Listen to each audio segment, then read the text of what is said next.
maka Allah akan berikan limpahannya di akhirat.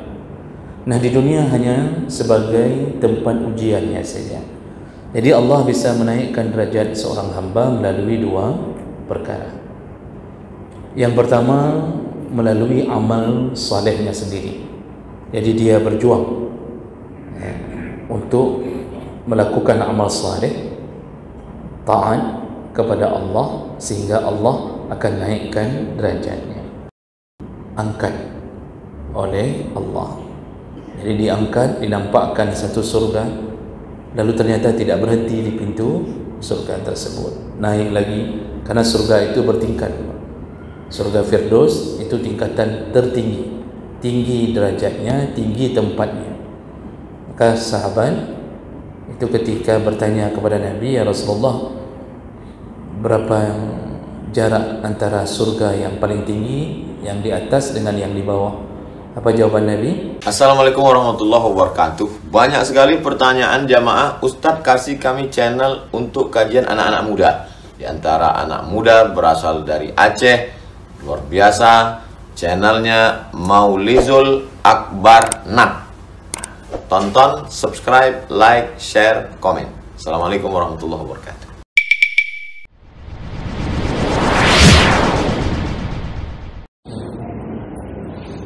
Assalamualaikum warahmatullahi wabarakatuh. Alhamdulillahirabbil alamin wa bi ni'matihi tatimmus shalihat. Asyhadu an la ilaha illallah wahdahu la syarika lah wa asyhadu anna Muhammadan 'abduhu wa rasuluhul karim. Allahumma shalli wa sallim على نبينا المصطفى محمد وعلى آله وأصحابه أجمعين. أما بعد، رب اشرح لي صدري ويسر لي أمري واحلل عقدة من لساني يفقهوا قولي.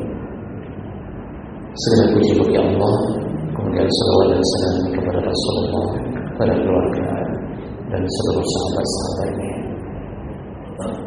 Jemaah salat maghrib dan isya, bapak-bapak dan ibu yang Allah muliakan insyaallah. Di pertemuan yang lalu kita sudah masuk ke dalam pembahasan tentang fadilah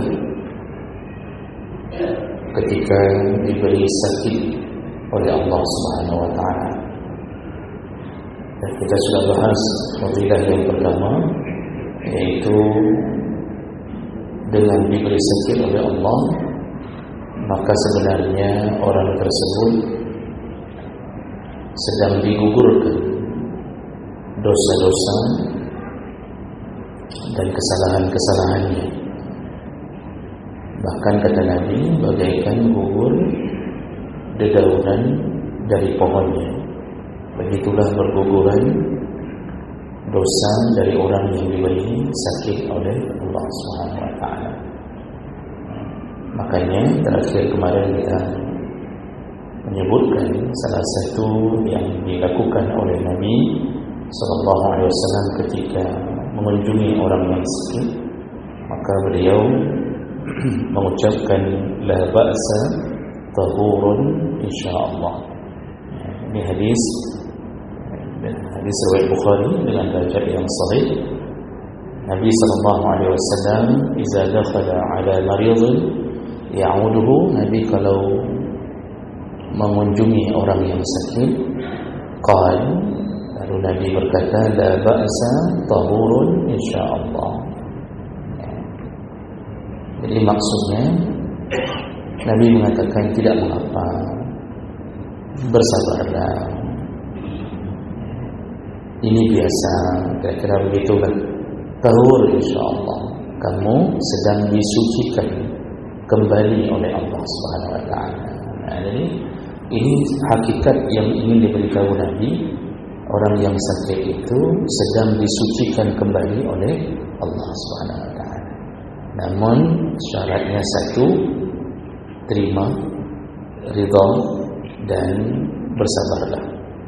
Jadi orang kalau sudah tahu apa maksud dan keutamaan diberi sakit dengan mengetahui janji-janji Allah dan Nabi, maka itu akan mengurangi rasa sakit kita, akan mengurangi beban kita ketika sakit, bahkan akan menghilangkan prasangka buruk kita kepada Allah yang memberi sakit kalau kita sudah tahu hakikat di balik sakit. Baik, kita lanjutkan fadilah berikutnya. Nah, sebelum saya lanjutkan, ada sedikit makluman, saya khawatir lupa untuk saya kabarkan, dan ini anggap saja sebagai iklan bahawa panitia kurban dari Masjid Baitur Rahman itu telah membuka kembali lowongan untuk menjadi kurban, bukan jadi kurban, untuk berkurban. Jadi jangan mendaftarkan diri untuk jadi kurban, untuk berkurban. Jadi dari awal bulan 5 ini sudah dibuka kembali insyaAllah dengan perkiraan harga 2.750.000 per binatang kurban. So nanti mungkin bisa jadi ada perubahan, lihat di lapangan. Tapi intinya bahwa sudah saatnya kita kembali berjuang untuk mencapai surga Allah melalui kurban. Jadi bagi Bapak Ibu yang punya kelebihan harta, jangan lupa daftarkan diri segera. Fastabiqul khairat, berlomba-lombalah untuk mendapatkan ampunan dan surga Allah Subhanahu wa taala melalui kurban. Dan ini nanti insya-Allah dalam beberapa pertemuan yang akan datang kita akan bahas khusus, edisi khusus, limited edition tentang fadilah kurban.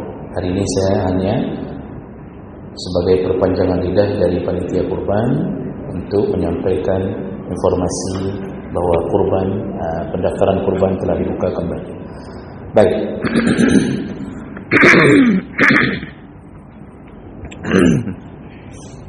Berikutnya, fadilah yang kedua dari orang yang diberi sakit oleh Allah Subhanahu wa taala, yaitu orang-orang yang ketika diberi sakit oleh Allah,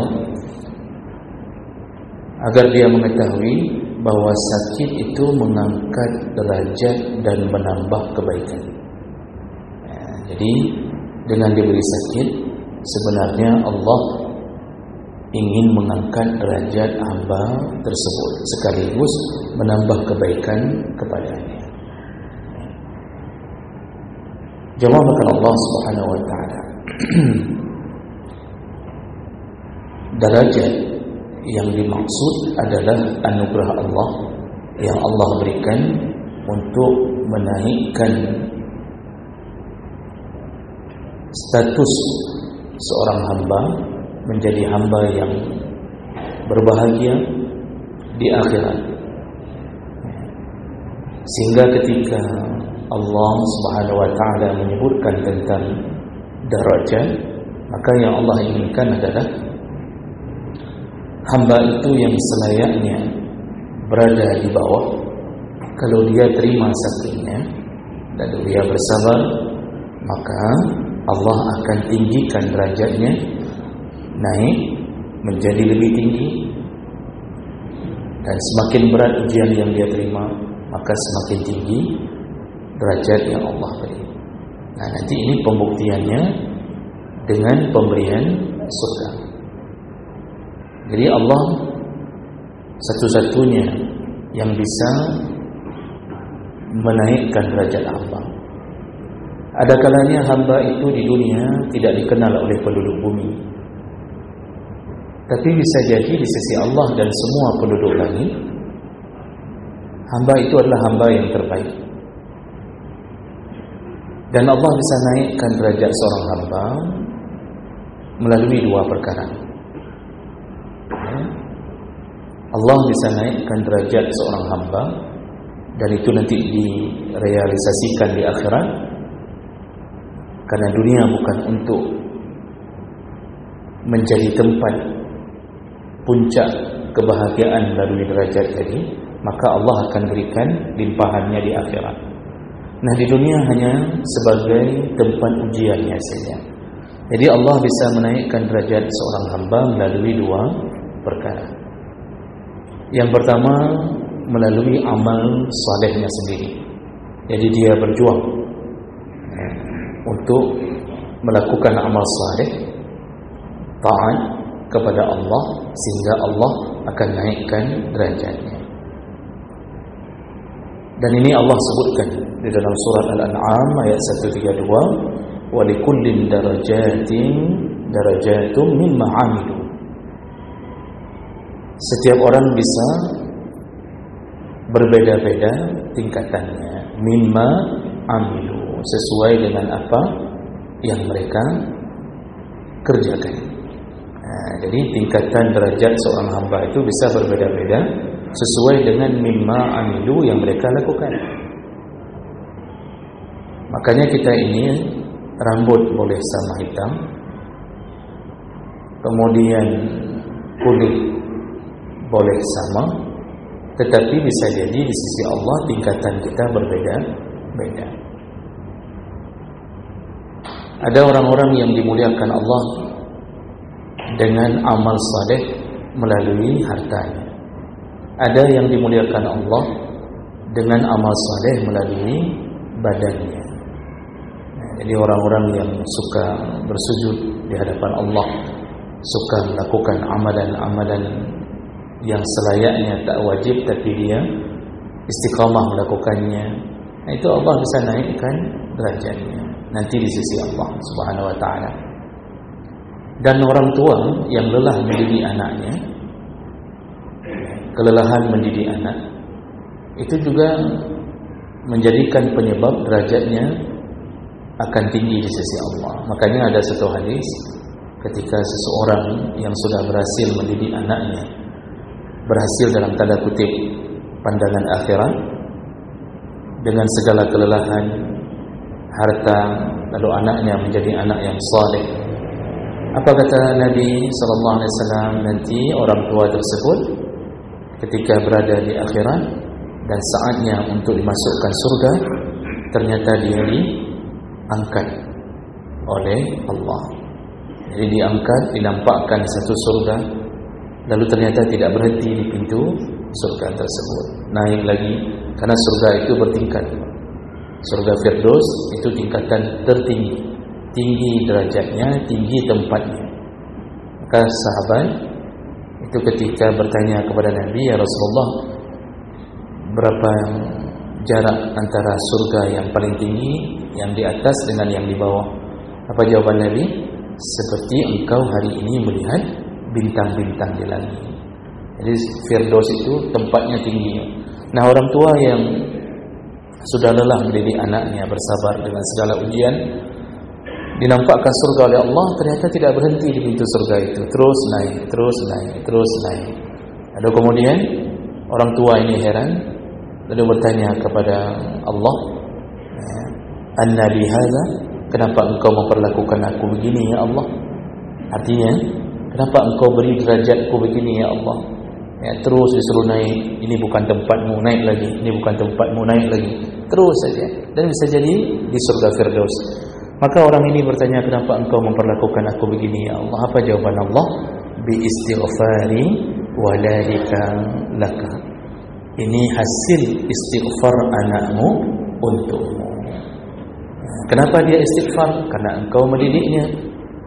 Kenapa begitu ringannya dia melakukan ibadah? Lalu setelah beribadah dia mengucapkan namamu, dia ucapkan kalimat Rabbighfirli, dia mohonkan ampun, dia wakaf atas nama orang tuanya, dia lakukan apapun amal saleh yang ditinggalkan oleh orang tuanya. Itu penyebab tinggi derajat melalui amal saleh. Itu contohnya. Dalam hadis yang lain, orang-orang yang bersahabat dengan Al-Quran, setiap hari baca Quran, setiap hari, tidak pernah dia tinggalkan, rutin dia baca Quran. Apa yang terjadi padanya di hari kiamat? Ketika Allah nampakkan surga, ternyata Allah mengatakan, "Rattil, bacalah Quran seperti engkau dulu baca di dunia." Bacalah. Lalu dia baca, terus dinaikkan sambil membaca itu, kemudian dia tak berhenti-berhenti di pintu-pintu yang bawah, terus naik, terus naik.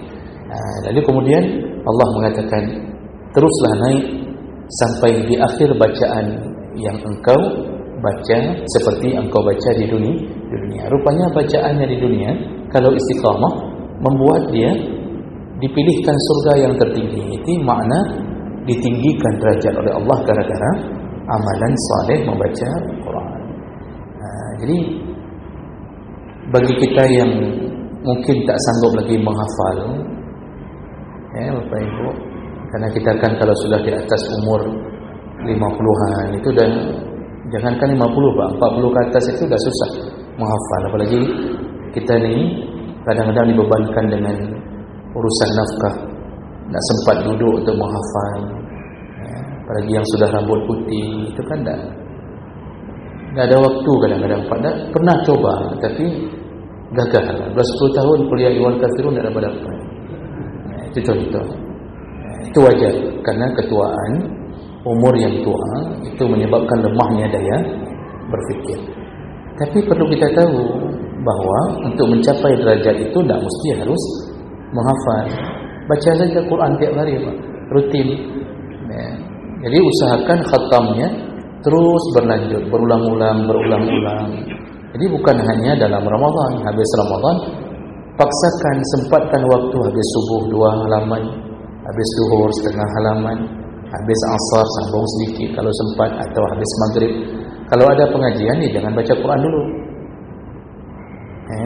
Jadi jangan ada yang mengira bahawa membaca Quran lebih hebat pahalanya dibanding ikut pengajian. Karena ada tu Pak, kalau sudah mulai pengajian baca Quran di belakang. Padahal yang sedang diajarkan bisa menyadarkan dia dan bisa membuat dia tahu ilmu-ilmu yang selama ini dia mungkin tak tahu. Menuntut ilmu itu lebih hebat daripada sekedar hanya membaca Al-Quran. Yang dibahas di depan isi Quran, sedang dibahas tafsirnya, kandungannya. Kita sibuk baca Quran di belakang. Kita tak, sudah 50 tahun tak tahu apa yang kita baca. Orang yang ikut pengajian dengar inna a'tainakal kautsar, lalu ditafsirkan. Di situ dia tahu. Lalu semakin kagum dia kepada Quran, semakin cinta dia kepada Nabi. Malah itu lebih hebat. Jadi jangan sampai salah memprioritaskan amalan. Ada yang mudah begitu Pak. Jadi kalau sebelum pengajian tak baca-baca Quran, pas pengajian baca Quran. Ada yang mudah begitu. Alhamdulillah di sini tak ada Pak, karena sudah ditutup Qurannya cepat-cepat dari orang sana. Jadi jemaah melakukan Allah Subhanahu Wa Taala. Jadi derajat di sisi Allah itu bisa didapatkan melalui amal saleh. Nah, kalau seandainya seseorang tak mampu beramal saleh untuk mencapai derajat seperti yang Allah inginkan, artinya Allah menginginkan dia beramal saleh untuk meninggikan derajat, tapi ternyata dia tak mampu melakukannya, maka Allah Subhanahu Wa Taala dengan Rahman dan Rahimnya akan meninggikan derajat hamba melalui cara yang lain. Cara yang lain ini paksa sedikit. Apa dia? Diberikanlah musibah.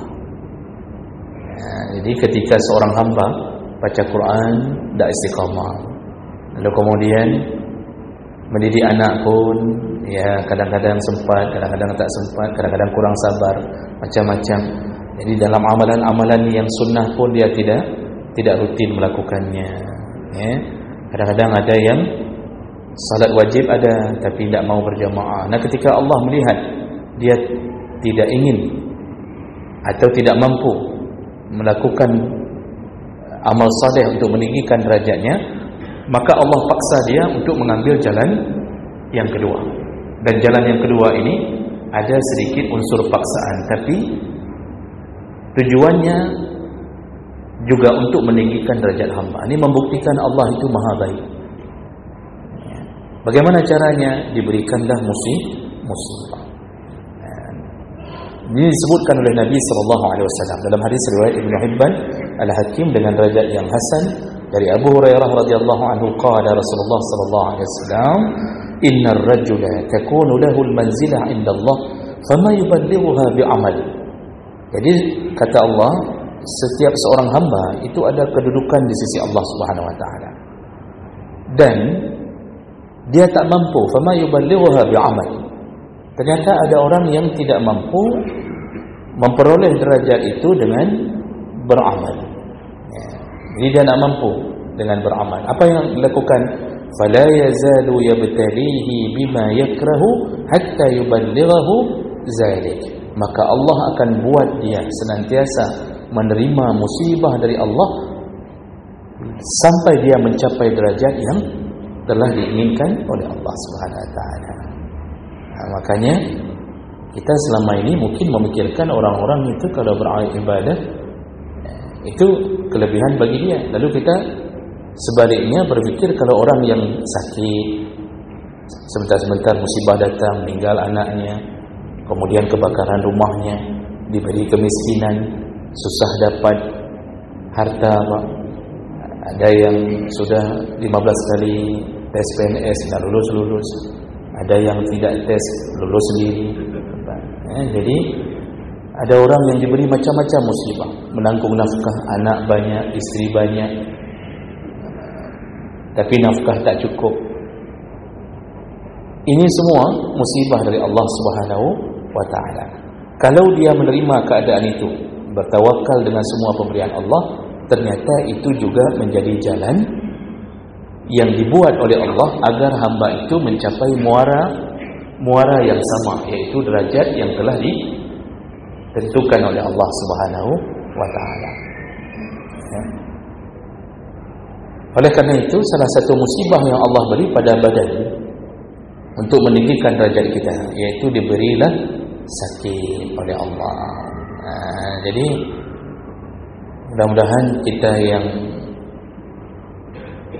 bisa memahami keadaan ini, seharusnya kita bersyukur ketika Allah Subhanahu wa taala memberi sakit, dan kita sadar diri bahawa kalau seandainya tidak diberi sakit, mungkin kita tidak akan tinggi derajat kita di sisi Allah. Maka sakit adalah salah satu cara Allah untuk meninggikan derajat, dan ini dikuatkan dengan beberapa hadis. Di antaranya hadis riwayat Muslim dari Aisyah radhiyallahu anha. Kata Aisyah, aku mendengar Rasulullah sallallahu alaihi wasallam berkata, "Ma min muslim yushaku shaukah fama fawqaha illa kataba lahu biha darajah wa muhiyat anhu biha khati'ah." Kata Rasulullah, tidak ada seorang pun yang tertusuk duri atau melainkan atau lebih daripada duri. Artinya minimal tertusuk duri pun atau sakit-sakit yang lebih daripada tertusuk duri, maka semua itu dituliskan satu derajat untuknya. Jadi sekali kena tusuk duri, satu derajat naik. Ketika kita makan ikan mulus, ikan bandeng, lalu kemudian tertempel duri di kerongkongan, dan mulailah kita tercekik, apa bahasa Acehnya, mo'ok, bicara tidak bisa lagi, kemudian keluar tetesan darah. Lalu kita bersabar sambil menunggu dokter untuk bisa mencabut duri itu, maka ketahuilah itu ternyata mengangkat derajat. Makin banyak yang diberi Allah, hari ini sakit ini, besok sakit itu.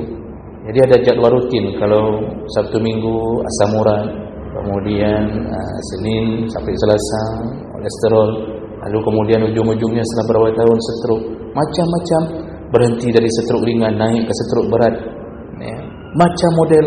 Maka Nabi telah menyatakan, apapun yang engkau dapatkan itu meninggikan derajatmu. Syaratnya terima, jangan tidak terima. Kapan kita bisa terima? Kalau kita sudah ikut pengajian. Begitu sudah ikut pengajian, sudah tahu bahawa ini adalah pemberian Allah untuk menaikkan derajat. Kenapa kau Allah memilih jalan ini? Bisa jadi kita orang yang tidak suka puasa Senin Kamis, atau bukan tidak suka, tidak sempat lah. Atau kita bisa jadi orang yang malas tahajud, padahal sempat. Maka Allah beri jalan yang begitu. Tapi walaupun begitu, tidak semua sakit gara-gara itu. Banyak juga orang yang saleh diberi tambahan derajat melalui sakit. Dia sudah saleh, ditinggikan lagi oleh Allah melalui sakitnya. Jadi itulah ilmu. Dengan berilmu kita faham hakikat yang diberi oleh Allah, semakin tenang hati ini menghadapi semua ujian Allah Subhanahu wa taala. Bayangkan saja, Pak, Saya pernah berkali-kali mengatakan bahawa ada hadis Nabi, ketika seorang hamba dicabut nyawa anaknya, itu kan musibah paling berat, apalagi yang dimaksud dalam hadis itu anak yang masih balita, yang imut-imutnya bersama kita, tiba-tiba panas atau apa saja, tipus macam-macam, meninggal. Itu dia masih culun-culunnya, masih kita bersamanya, pulang kantor merindukannya, tiba-tiba meninggal. Habis dicabut nyawa, ini hadis, bunyi hadis. Lalu kemudian malaikat pencabut nyawa menghadap Allah, memberi apa? Allah tanya kemudian, walaupun Allah sudah tahu, apakah engkau baru mencabut nyawa hambaku? Benar, kata malaikat maut. Lalu kemudian kata Allah, apakah yang engkau cabut itu buah hati dari seorang hambaku? Benar ya Allah. Lalu Allah tanya, Allah sudah tahu, tapi Allah ingin buat cerita sebab dan akibat. Allah tanya, apa yang dikatakan oleh orang tuanya ketika engkau cabut nyawa anaknya? Lalu malaikat mengatakan, yahmaduka wastarja. Dia memujimu dulu ya Allah. Jadi ketika dicabut nyawa anaknya, dia memujimu ya Allah. Baru kemudian dia beristirja, baru mengucapkan inna lillah. Jadi begitu dikabarkan anak bapak di pesantren ini, ada yang mungkin baru kelas 1 di MSen di pesantren, Pak, kita masih sayang-sayangnya, harapan kita begitu besar, semoga dia nanti bisa menjadi wakil presiden, ternyata digagalkan, kan? Contoh. Nah, kemudian harapan itu pupus, ditelepon dari pesantren, anak bapak jatuh dari tiang listrik, meninggal. Pertanyaannya, ngapain dia ke tiang listrik? Naik ke tiang listrik. Dan lalu kita langsung ucapkan alhamdulillah. Nah, itu jarang sekali Pak orang begitu tu. Begitu terima kabar pertama, innamas sabru fis sudmatil ula, karena sabar itu tolak ukurnya pada pukulan pertama.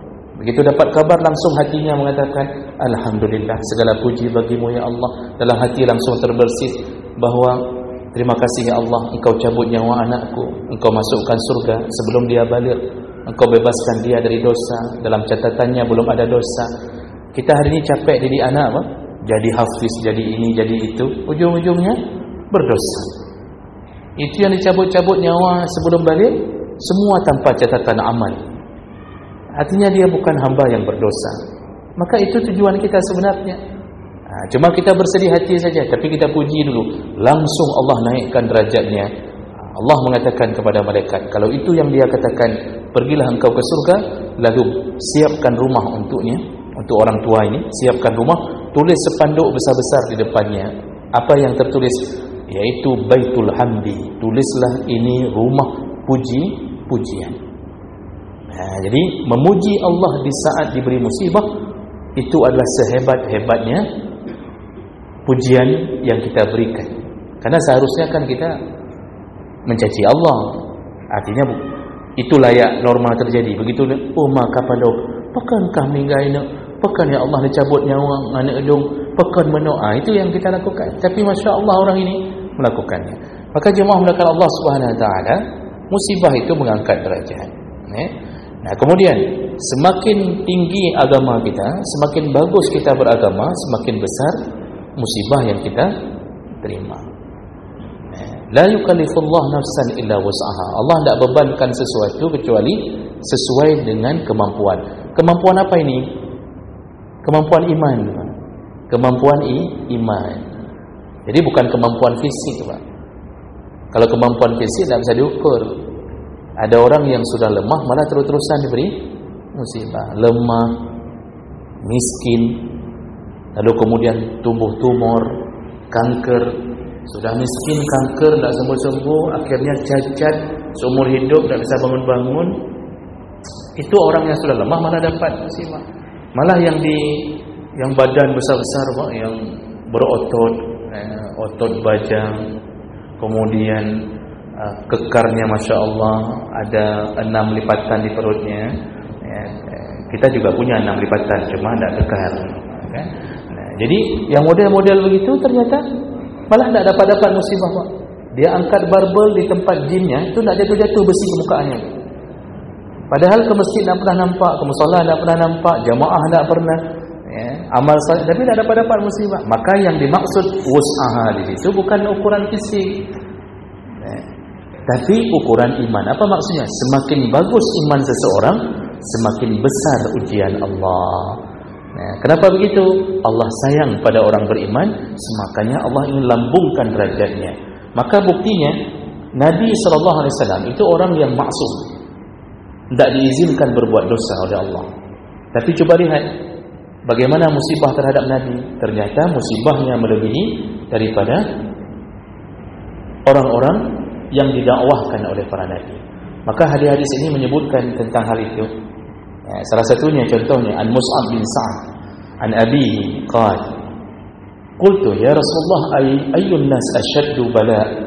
Jadi Mus'ab pernah bertanya kepada Nabi, ya Rasulullah, manusia mana yang paling banyak atau paling hebat diberikan ujian oleh Allah? Lalu Nabi menjawab, qala al-anbiya, para nabi, summa al-amsal fal-amsal, lalu orang-orang yang mengikuti Nabi.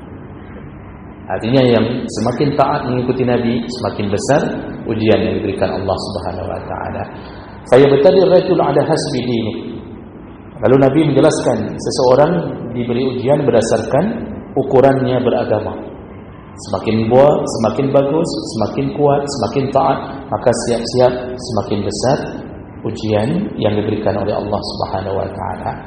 Lalu Nabi melanjutkan, ini saya bacakan terjemahnya saja, Allah muliakan, karena waktu kita tinggal 5 menit lagi nih. Jadi kemudian Nabi melanjutkan, seseorang akan senantiasa ditimpa ujian demi ujian hingga dia dilepaskan berjalan di muka bumi dalam keadaan tidak mempunyai dosa. Artinya terus saja orang-orang saleh diberikan ujian, difitnah, dianiaya, dizalimi, dibunuh, dan itu sudah menjadi sunnatullah kepada orang-orang yang saleh, orang-orang yang alim. Makin bagus, makin jujur iman kita kepada Allah, makin besar ujian kepada kita. Dulu sahabat Nabi Isa dalam Yasin disebutkan wa arsalna ilaihim musnaini fakazzabuhuma. Ada sahabat Nabi Isa dikirimkan untuk berdakwah ke satu tempat. Lalu kemudian dua orang ini dibunuh. Fa'azzazna bisalisin. Kami perintahkan Nabi Isa untuk mengirimkan yang ketiga. Jadi datanglah orang yang ketiga. Jadi untuk meyakinkan penduduk setempat bahawa dua orang yang telah mereka aniaya adalah betul-betul utusan Nabi Allah. Ternyata yang ketiga ini pun dibunuh. Dan dalam tafsir Ibnu Katsir disebutkan dibunuh bukan dibunuh biasa. Sampai dikeluarkan usus-ususnya. Jadi dirobek perutnya, dikeluarkan ususnya, diinjak-injak, jerawannya diinjak-injak. Itu orang-orang yang alim, orang-orang yang pendakwah. Maka berdakwah itu semakin kita jujur dalam dakwah, semakin besar resiko yang kita terima. Bisa saja resiko terakhir kita akan disiksa, dibunuh, difitnah dan macam-macam. Makanya para nabi itu kalau mereka demam, itu demamnya 2 kali lipat daripada demam kita. Karena sakit itu meningkatkan derajat. Maka terbukti dalam hadis, salah satunya dari Abdullah bin Mas'ud, ada 2 hadis dari Anas bin Malik, Abdullah bin Mas'ud, tapi walaupun bunyi berbeza maknanya sama. Dakhaltu ala Rasulillah sallallahu alaihi wasallam. Kata Ibnu Mas'ud, aku mengunjungi Nabi sallallahu alaihi wasallam wa huwa yu'aqu wa'kan syadidan. Di saat itu Nabi sedang menderita sakit yang sangat berat. Lalu kemudian famassastuhu biyadiyya. Aku memegang Nabi, aku menyentuh badan Nabi. Faqultu, lalu Ibnu Mas'ud mengatakan, ya Rasulullah, innaka latu'a wa'kan syadidan. Sungguh alangkah berat sakit yang engkau terima ya Rasulullah. Faqala Rasulullah sallallahu alaihi wasallam, ajal. Begitulah kata Rasulullah, inni u'aku kama yu'ak rajulani minkum. Kami atau aku, tapi yang dimaksud para nabi, kalau aku ditimpa sakit, maka panas yang aku terima itu sama seperti panas 2 orang laki-laki di antara kalian, atau panas di antara 2 orang kalian. Jadi Nabi mengatakan bahawa itu ujian para nabi melalui sakit. Makanya demam Rasulullah itu panasnya luar biasa. Nanti dalam hadis dari Sa'id Al-Khudri Sa'id Al-Khudri ketika juga mengunjungi Rasulullah, dia pegang di atas lihaf. Ini hadis yang berikutnya, di atas lihaf, di atas selimut. Rasulullah dibalut dengan selimut, dipegang di atas selimut, bukan langsung di kulit Rasulullah. Langsung Sa'id Al-Khudri mengatakan bahawa fawajadtuhu ar-rahu baina yaday fawqa lihaf. Sungguh panas, selimut Rasulullah panas sekali. Jadi sampai suhu badannya membuat selimutnya saja panas sekali, apalagi tubuhnya. Di situ juga Rasulullah mengatakan bahawa kami para nabi diberikan ujian oleh Allah 2 kali lipat. Kalau kami panas, 2 kali lipat dibandingkan ujian untuk kalian. Jadi kalau kita umpamakan, orang yang demam itu kan biasanya suhu derajatnya naik Pak, antara 38 sampai 40 derajat. Biasanya begitu. Kalau ketentuan pastinya sama dokter lah. Kalau Nabi berarti 2 kali lipat. Berarti Nabi suhu badannya hampir mencapai 80 derajat. Ini kan air mendidih itu Pak. Air mau bergelembung, gimana cara kepegangan ini? Air sudah mulai mengeluarkan gelembungnya, itu sudah mulai 80 derajat, hampir mencapai 100 derajat. Makanya Nabi sakit itu menahan panas luar biasa. Oleh karena itu kalau kita demam, ingat-ingat Nabi Pak. Dan kita berzikirlah kepada Allah ketika demam, karena Allah sedang menurunkan dosa-dosa, lalu kemudian Allah sedang meninggikan derajat kita. Bapak yang punya batu ginjal, ada yang simpan batu ginjal, itu kan bisa merasakan ketika terjadi kolik, batunya mau turun Pak. Itu Masya Allah sakitnya. Batu mau turun dari kandung kemih, mau turun ke jalur menuju kencing, itu sakitnya luar biasa. Tak bisa bangun, guling sana tak bisa. Kemudian terasa seakan-akan dunia ini tak bermakna.